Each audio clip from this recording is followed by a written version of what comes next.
तुमसे बड़ा नीच नहीं है कोई संसार में कि तुम मंदिर भी नहीं आते हो, घर के अंदर कुलाचार का पालन भी नहीं करते हो, और अपने नाम के बगल में जैन लगा लेते हो। हाँ महाराज, जैन नहीं लगाए तो भी कैसे काम चले? क्यों? शादी संबंध तो करने हैं ना। अरे शादी संबंध में भी तुम इतने बड़े गिरे हुए हो गए कि जैन कुलाचार का पालन घर में नहीं करते, मंदिर में आकर के ठेकेदारी दिखाते हो और अपनी लड़की नीच कुल के लोगों को देते हो, जिनके यहाँ दारू पी जाती है, शराब पी जाती है, मांस खाया जाता है, और लोग चला करके अच्छा रिसेप्शन करते हैं, पूरी समाज को बुलाते हैं, खिलाते हैं, पिलाते हैं, और हम उनका समर्थन कर देते हैं। आप धार्मिक नहीं होते कोई बात नहीं थी, आपने कुलाचार की व्यवस्था बिगाड़ करके अपनी पूरी आने वाली जनरेशन के मुंह पर ऐसा जोरदार तमाचा मारा है कि जब ये जनरेशन बड़ी होकर के आपके मुंह में तमाचा मारेगी, आप सहन नहीं कर पाएंगे। क्या करें महाराज, लड़की 21 साल की थी, मान नहीं रही थी, यहाँ पे आके बोलते हो, वहां पे अरे बेटा डोंट वेरी, हाँ मैं ना तेरा पापा है ना, तेरा पापा तेरे लिए सब करेगा, तू चिंता मत कर, हम सेटिंग करते हैं। हाँ भाई साहब आ जाओ, आप देख लेते हैं। अब दादी नहीं मानी तो दादी को समझाया, दादाजी नहीं मानी तो दादा को कन्विंस किया। यहाँ पे आके महाराज के सामने, महाराज ऐसा देखो ड्रामेटिकल ना ड्रामा करते हैं यहाँ पे आकर के। मैं क्या करता महाराज, घर की कोई मेरी बात नहीं मान रहा था, लड़की भगने की मरने की धमकी दे रही थी, हमने कर ली, और फिर वहां जाकर के घर के अंदर देखो सब सेट कर दिया मैंने, महाराज भी सेट कर दिया, फैमिली भी सेट कर दिया, अपना बच्चा भी सेट कर दिया, सब खुश है। इस तरीके का जो ड्रामा करने वाले जो कौम होती हैं या समाजें होती हैं, उससे अच्छा तो उसको अपनी जैन कास्ट, जैन शब्द हटा देना चाहिए ना। आप जैन हटा दीजिए, कोई दिक्कत नहीं है। आप अपने नाम के आगे सुरेन, नरेन, बीरेन, देवेन कुछ भी बोलिए, कोई दिक्कत नहीं, आप जैन शब्द हटा दीजिए। समाज अगर ऐसे लोग का विरोध नहीं कर पा रही है तो समाज इतना निर्णय ले ले कि आज के बाद अपने नाम के आगे तुम जैन बस मत लिखना, तुम्हारा जैन समाज में व्यवहार भी चलता रहेगा और हम खुश भी रहेंगे। तुमने अगर इस तरीके की हरकतें की तो बस बगल में जैन लिखना बंद कर दो। अब तुमने जैन पेस्टिसाइड की दुकान ही खोल ली, शर्म करो थोड़ा सा, जैन कुलाचार का पालन तो करो। पैसा कमाने के लिए जितना शेयर मार्केट में पैसा गिरता है, इतना उससे ज्यादा तो यहां पर आदमी गिर जाता है बंधु। आचार्य कहते हैं भाषा, भोजन, कपड़े, building structure, lifestyle, work, transportation के साथ साथ सोशल इंटेंशन भी आपका कैसा है। आचार्य से देखते हैं सामाजिक व्यवहार क्या करते हैं आप, किस तरीके से आपने सामाजिक व्यवहार में आप अपने एक दूसरे का लेन देन करते हैं, व्यवहार करते हैं, विचार करते हैं। इन सब चीजों के लिए कहा बिलीफ सिस्टम अपने आप का क्या है, आर्ट आपके यहाँ की आर्ट क्या है जो आपके रिलीजन्स में आपके कुलाचार का पालन कराती है। बिलीफ सिस्टम आपके यहाँ 5 प्रकार का है, हिंसा, झूठ, चोरी, कुशील और परिग्रह। इन 5 चीजों में आपको विश्वास है कि नहीं है? आप हिंसा को हिंसा मानते हैं कि नहीं मानते हैं? नहीं महाराज, हम हिंसा को हिंसा भी नहीं मानते, हम चोरी को चोरी नहीं मानते, करने में मजा आता है, हम झूठ बोलने से हमको तात्कालिक लाभ मिलता है महाराज। परिग्रह हमारा प्रिय आराध्य देवता है, बड़े बाबा की मूर्ति के ऊपर हमारे दिमाग में पैसा बैठा हुआ है। आपका बिलीफ सिस्टम डैमेज हो गया, आपका भोजन डैमेज हो गया, आपका ड्रेसिंग सेंस डैमेज हो गया, आपका फैमिली स्ट्रक्चर डैमेज हो गया, आपके यहाँ की सारी चीजें डैमेज हैं, आप अपने आप को जैन भी कह रहे हैं। ये कैसे जैन है इस संसार के? आगे गुरुदेव कहते हैं सिर्फ इतना ही नहीं है, आपके यहां का म्यूजिक क्या है। मतलब सोचिए कि कुलाचार का म्यूजिक डिसाइड है, कहीं गजल चलती है, कहीं सूफियाना अंदाज चलता है, कहीं पे अरदास होता है, कहीं पे कीर्तन होता है, कहीं पे कुछ होता है। जैन कुलाचार में क्या होता है? आपके यहाँ का म्यूजिक सिस्टम क्या है आप बताइए। आपका म्यूजिक सिस्टम ये है कि आप जो जितने भी बॉलीवुड के जो गाने हैं, उन बॉलीवुड के गानों के ऊपर आचार्य सी का नाम के या किसी और के नाम का आपने बना दिया और कैसेट फंसा दी, बस शुरू हो गए ले धमाधम तेरी नजर बल्ली है, गुरुदेव के नाम पे बना दिया। ये म्यूजिक सिस्टम नहीं है आपके यहाँ का। आपके यहाँ का म्यूजिक कॉन्स्टिट्यूशन भी है कि हमारे घरों के, जैसे आप कभी पास्तों में चले जाइए, अफगान में चले जाइए, पाकिस्तान में चले जाइए, उनके घरों के अंदर सूफियाना चलता है, उनके यहाँ गजलें चलती हैं, किसी के यहाँ अरदास चलती है, किसी के यहाँ कीर्तन चलता है, किसी के यहाँ भजन चलता है। जैन समाज का म्यूजिक बिलीफ सिस्टम में कुलाचार क्या है? स्तोत्र पाठ है, कि आपके यहाँ के भजन है, भूधरदास जी के भजन है, किसी और अच्छे पुराने संतों के, रविदास जी के भजन है, उन भजनों को आप तो कभी भूल भी गए। गुरुदेव ने स्वयं 12 भजन लिखे हैं बंधुओं अपने जीवन में। गुरुदेव ने बड़े बड़े ग्रंथों की रचना अनुवाद तो की है, लेकिन भजन भी लिखे हैं, लेकिन आप वो भी भूल गए। आपका बिलीफ सिस्टम म्यूजिक में भी डैमेज, आपके यहाँ का बिलीफ म्यूजिक सिस्टम के साथ साथ आपके कुलाचार में नृत्य की भी एक स्थितियां हैं।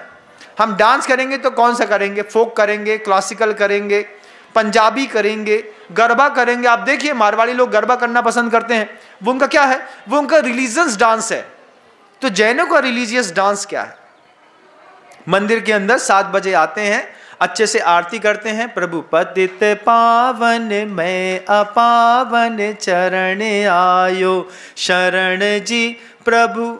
कितने इतने अच्छे से वहां पर आते हैं, अपने वहां पर बैठ करके नृत्य करते हैं, आरती करते हैं, सब अपने तरीकों से भगवान की नृत्य सेवा करते हैं और चले जाते हैं। हमारा कुलाचार में अब वो भी खत्म है। और क्या खत्म है यहाँ पर बोलते हैं तो गुरुदेव कहते हैं कि आपके यहाँ की फेस्टिवल गैदरिंग भी आपका कुलाचार है।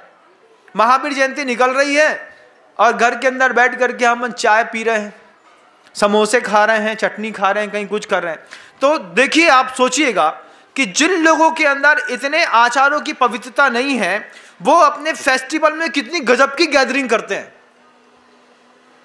भले उनके उस गैदरिंग में सड़कों में खून बहता हुआ दिखाई दे जाए, लेकिन मजाल है कि अपने किसी भी फेस्टिवल गैदरिंग में उनका एक भी बंदा उनके घर के अंदर बैठा हुआ हो, एक भी बंदा घर के अंदर बैठा नहीं मिलेगा।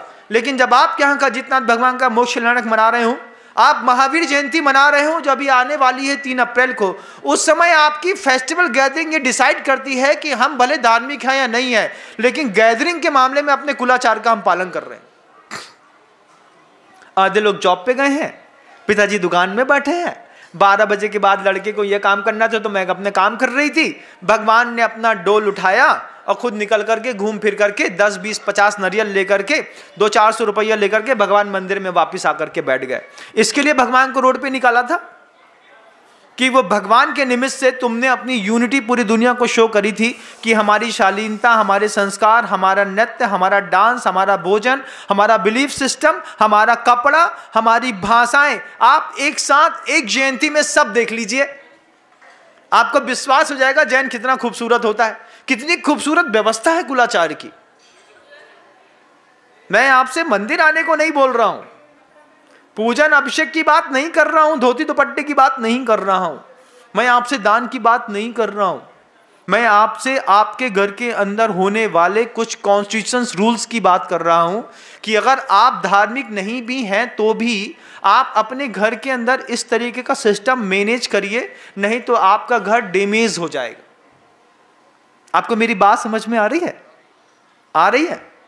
दुनिया में सुनने वाले लोगों को भी आ रही है। गुरुदेव आगे भी कहते हैं कि इतना ही नहीं है, इसके साथ साथ वैल्यूज, कम्युनिकेशन स्टाइल भी क्या है, सिंबल्स क्या हैं आपके यहाँ के, कि आपके घर के बाहर जो है एक पचरंगा झंडा लगा रहेगा, उस झंडे से समझ में आएगा कि ये जैन परिवार का घर है।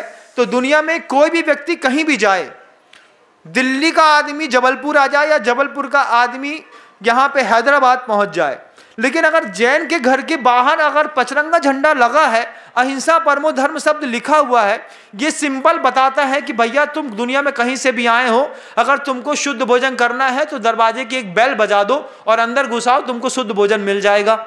भाइयों का, जैन भाइयों का पूरी दुनिया में कितना जबरदस्त भाईचारा होता। अब यहाँ से कोई यहाँ का व्यक्ति जो है, अभी मान लीजिए भोपाल में या इंदौर में या बंबई में खरीदी करने जाए, अब उसको व्रती है और भूख लगी है, तो वो कहाँ ढूंढे भैया? कुछ नहीं महाराज, 2 दिन का उपवास किया, अपना धंधा किया और चले आए। लेकिन अगर मान लीजिए पूरी दुनिया में हर समाज, हर जैन धर्म के व्यक्ति के घर के बाहर एक उसका फ्लैग लगा होता, तो कोई भी व्यक्ति कभी भूखा नहीं रहता, कोई जैन पूरी दुनिया में भूखा नहीं रह सकता। आपके थोड़े से एक सिंबॉलिक सिस्टम के कारण कि जो आपका फ्लैग है, उस फ्लैग को लगा करके आपने बता दिया कि जैन का घर है, कोई भी व्यक्ति बाहर का है, व्रती है, इतना तो बोल ही देगा, भाई साहब भोजन ना सही, कम से कम शुद्ध पानी तो छना मिल जाएगा ना। जब आप कोई छना पानी मांगेगा तो हम दूध और खीर और रोटी और पूड़ी तो अपने आप दे देते हैं कि तुम हमारे घर में लोग पैसा मांगने आते थे, हमारे घर में लोग गाली देने आते थे, तुम हमारे घर में झंडा देख करके शुद्ध पानी मांगने आए हो, हम तुमको भोजन करा के नहीं भेजे तो हमारे ऊपर धिक्कार है। कितनी सुंदर बात होती। लेकिन हमारे यहाँ हम अपने घर के बाहर जो है अपना फ्लैग नहीं लगाते, वो हमारा सिंबॉलिक सिस्टम है, दूर से दिखाई देता है। हमारे घर के स्ट्रक्चर से, हमारे फ्लैग से, बिलीफ सिस्टम से समझ में नहीं आता क्या है। हमारे यहाँ पहले पगड़ी पहनी जाती थी, अब वो हमारे यहाँ बंद हो गई। टोपी उतार करके, पिताजी ने टोपी उतार करके दामाद के पैर में रख दी। आज से 25 साल पहले की बात बता रहे हैं बंधुओं, जब बहुत ज्यादा गुंडागर्दी चलती थी शादी के मामलों में। कैसी गुंडागर्दी कि भैया जब तक मोड़ा को 20,000 की राजदूत ना दे दो तब तक मोड़ी को ब्याह ना हुई है।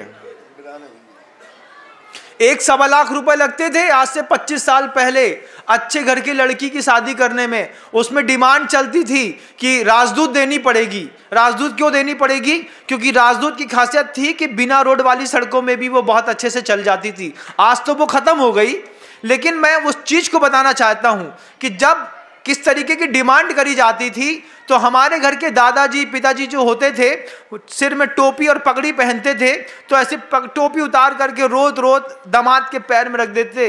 पैर में रखने का मतलब था मैंने सरेंडर कर दिया, अब मेरे पास इससे ज्यादा देने को कुछ नहीं है। उसके बाद कई जगह संबंध टूट जाते थे और कई जगह संबंध बन जाते थे कि पिताजी आप इतना मत झुको, हम संभाल लेंगे। दामाद होशियार रहता था तो खुद ही 50,000 रुपए ससुर को देता था, बोला था आप तो राजदूत खरीद करके रख दो, हम सब सेट कर लेंगे। ये भी होशियारी होती थी। लेकिन हमारा का सिंबॉलिक सिस्टम में हमने पगड़ी बंद कर दी। अब क्या करें? अब कुछ नहीं है, अब जमाना कुछ अलग ही है। तुम मांगो, लड़की खुदे उठा के धमाका देती है, बोलते नहीं करनी हमको तुम्हारे घर के अंदर शादी वादी, तुम हमारे पिताजी से पैसे मांगते हो। अब तो जमाना इतना पलट गया बंधुओं कि हमको अब मांगना नहीं पड़ता, अब तो लड़की लाने के लिए पैसा देना पड़ता है कि हम खुद खर्चा करेंगे 20 लाख, तुम्हारी लड़की अच्छी है तुम दे दो। ये क्या है? आपके यहाँ का सिंबॉलिक सिस्टम है, आपके यहाँ का रिवाज चलता है। हमारे यहाँ रिवाज क्या है कि किसी भी कीमत में भोजन लिया गया जो हमने थाली में लिया है हम वो छोड़ते नहीं। छोटा सा रिवाज है, कितना जबरदस्त है। उसके बाद बोलते हैं फाइन और पनिशमेंट का आपके कुलाचार में कोई तरीका भी है कि मान लीजिए तुमने झूठ बोला है, मान लीजिए तुमने हिंसा कर दी है, चोरी कर दी है, परिग्रह ज्यादा संचय कर दिया है, तो आचार्यों के पास जाकर के उसका पनिशमेंट लिया जाता है, जिसको आप प्रायश्चित कहते हैं, पश्चाताप कहते हैं। लेकिन यह भी बंद कर दिया, आप मंदिर जाएं या नहीं जाएं, मैं आप सबसे कहना चाहता हूं कि आप अपने कुलाचार का पालन जरूर करिए, क्योंकि अगर आपने अपने कुलाचार का पालन नहीं किया तो आपके पूरे घर को बर्बाद होने से कोई नहीं बचा सकता। बंधु बताओ, इस पूरे प्रवचनों में कौन सा धार्मिक सिद्धांत आपके जीवन को धक्का मार रहा है? मंदिर जाने की, मंदिर बनाने की, दान देने की कोई बात नहीं है। लेकिन अगर आपने कुलाचार का पालन नहीं किया बंधुओं, तो सोचिए आपका फैमिली स्ट्रक्चर कितना डैमेज होता है। आज हमारे घर के अंदर कुछ नहीं है, आज हमारे घर के अंदर रोक टोक नहीं है कपड़ा पहनने की, भोजन करने की, गाड़ियां खरीदने की, स्ट्रक्चर बनाने की, बाहर जाने की, लेट नाइट पार्टी करने की। हम किसी चीज में अपने बच्चे को रोक ही नहीं सकते हैं। तो फिर क्या कर रहे हैं आप कि आप अगली जनरेशन को कुछ भी दे करके नहीं जा रहे हैं।